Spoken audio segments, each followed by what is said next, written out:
বাংলাদেশ আওয়ামী লীগ একক সংখ্যাগরিষ্ঠতা অর্জন করে নির্বাচনে জয়লাভ করবে, আপনারা মিলাই রাখেন, লিখে রাখেন। আর বিএনপির ভরাডুবি হয়েছিল এবং সামনে আরো বেশি হবে। যত দিন যাবে, যত কালক্ষেপণ হবে, বিএনপি তত গলায় কাটা পড়বে। অবশেষে বাংলাদেশের নামটাই পরিবর্তন করতে চাইছে ইউনূস সরকার, এমন ঘটনা ঘটতে চলেছে।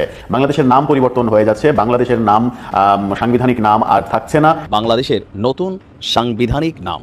প্রিয় দর্শক, এইমাত্র সর্বশেষ গরম বাংলা সংবাদ এবার প্রকাশ্যে। শেখ হাসিনা সরকারের সময় ভালো ছিলাম, এখন ভালো নাই, সাধারণ জনগণের মতামত। তো আজকের ভিডিওটি খুব গুরুত্বপূর্ণ হতে চলেছে, না টেনে স্ক্রিনের মাধ্যমে পরিপূর্ণভাবে দেখে আসি। তো প্রিয় দর্শক, ভিডিওটি ভালো লাগলে এটা লাইক করবেন আর কমেন্ট করে মতামত জানাতে ভুলবেন না।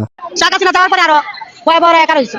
বাচ্চাদের ভালো থাকবে, আসলে কিন্তু সে ভালো থাকাটা হয়নি পাবলিকের। খোলা দামে দাম বেশি, সব জিনিসের দাম বেশি। যদি দাম কমে দিত তাহলে রাস্তার দাম ঠেলা খাইতে হতো না। মানে শেখ হাসিনা যাওয়ার পর দাম বাড়ছে, তাহলে বাড়ে নাই। খোলা তেল 200 টাকা করে এখন বাজারে চলতে আছে। ইনটেক তেল কত? আমরা কোনো আন্দোলন করি নাই, আমরা কেউ এলামাই নাই আন্দোলনে। শেখ হাসিনা যাওয়ার পরে আরো ভয়াবহ একা রয়েছে।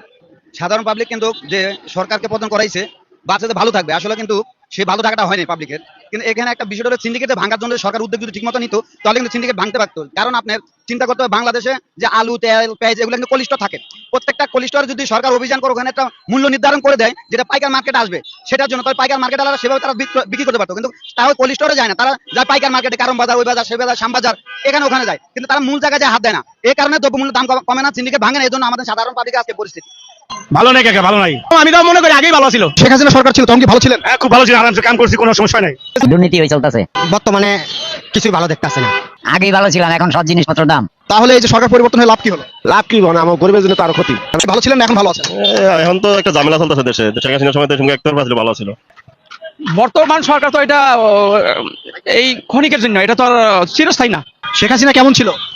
ভালোই তো ছিল। এখন দেশের অবস্থা কেমন আছে? এখন দেশের অবস্থা ভালো নাই। শেখ হাসিনা কেমন ছিল বলে মনে হয়? তো ভালোই আছিল, আমাদের ভালোই আছিল।